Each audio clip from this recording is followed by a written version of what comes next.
భారతదేశంతో పాటు ఆంధ్రప్రదేశ్ రాష్ట్ర రాజకీయాలలో ఒక పెను తుఫాన్ ప్రారంభమైంది. ప్రజలంతా కూడా ఈరోజు భారతదేశం ప్రపంచ దేశాలతో అగ్రగామిగా పోటీ పడాలని చెప్పని ఆడ ఎన్డీఏ కూటమికి, అదేవిధంగా ఆంధ్రప్రదేశ్ లో ఏదైతే ఈ రాక్షస పరిపాలన, ఈ అవినీతి పరిపాలన పూర్తిగా పెకలించాలని చెప్పని కసిగా ఓట్లేశారండి ప్రజలంతా కూడా. కుల మతాలకు అతీతంగా, ప్రాంతాలకు అతీతంగా ఈ దుర్మార్గమైనటువంటి పరిపాలన ఈ రాష్ట్రంలో ఉండకూడదని చెప్పని చిత్తుగా ఓడించారు. అంటే నిజంగా వైఎస్ఆర్ కాంగ్రెస్ పార్టీకి ఇది చెంపపెట్టు లాంటిది. ముఖ్యంగా తిరుపతి పవిత్ర పుణ్యక్షేత్రం శ్రీ వెంకటేశ్వర స్వామి పాదాల చెంత ఉన్న మేమంతా కూడా పదే హెచ్చరించాం ఈ రాష్ట్ర ప్రభుత్వాన్ని.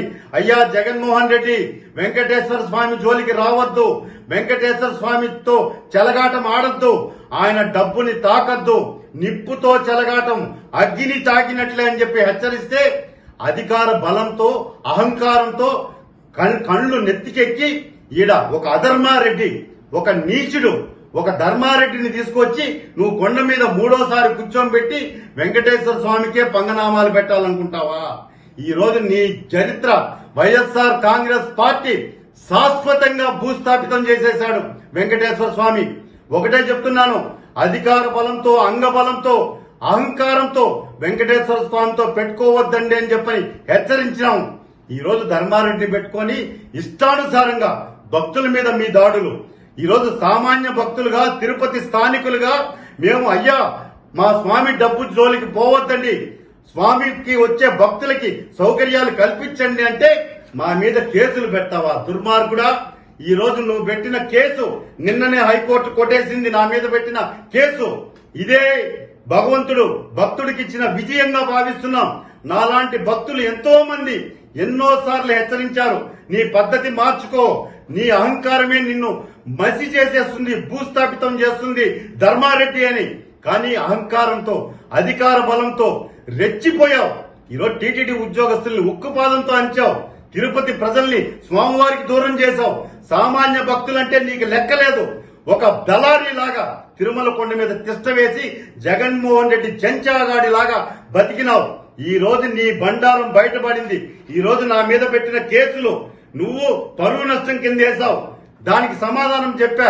ఈ రోజు నా మీద వ్యక్తిగతంగా కేసులు పెట్టావు. దుర్మార్గుడా, నీ కథ ఇప్పటి నుంచి కౌంట్ డౌన్ స్టార్ట్ అయింది నీకు.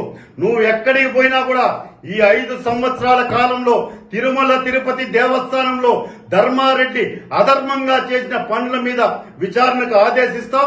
నువ్వు ఎక్కడ దాక్కున్నా కూడా నీకు చెంచల్ కూడా జైల్లో చెప్పకూడదు వినిపించే గతి దగ్గరలోనే ఉంది. అది నేను చెప్పడం కాదు, సాక్షాత్ వెంకటేశ్వర స్వామి నీకు ఇప్పటికే చెంప చెల్లుమనిపించాడు.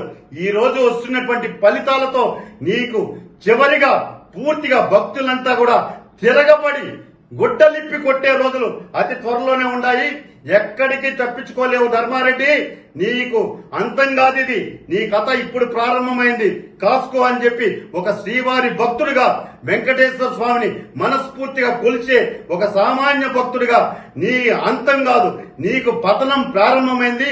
నువ్వు ఎక్కడెక్కడైతే అక్రమ సంపాదన వెంకటేశ్వర స్వామిని అడ్డం పెట్టుకొని జగన్మోహన్ రెడ్డికి చేర్చావో వాటన్నిటినీ కూడా పైసాకు పైసా వడ్డీతో సహా వెంకటేశ్వర స్వామి ఉండికి చేర్చే బాధ్యతని శ్రీవారి భక్తుడిగా మేమంతా కూడా తీసుకుంటామని చెప్పని ధర్మారెడ్డికి చివరి గడియలు ఆరంభమైనాయి. తోలు ఒలిచేస్తారు భక్తులంతా కూడా. ధర్మారెడ్డి కాసుకో, నీ టైం దగ్గర పడింది, కౌంట్ డౌన్ ప్రారంభమైంది. మూటాముళ్ళు సర్దుకొని వెళ్ళిపోవాలనుకుంటున్నావు, నిన్ను పంపించే ప్రసక్తే లేదు. నువ్వు ఉండాలి. నువ్వు ఎక్కడెక్కడైతే అక్రమంగా సంపాదించిన ఆస్తులన్నీ వెంకటేశ్వర స్వామి ఖాతాలో జమ చేయిస్తామని చెప్పని ధర్మారెడ్డి హెచ్చరిస్తున్నా, కాసుకో.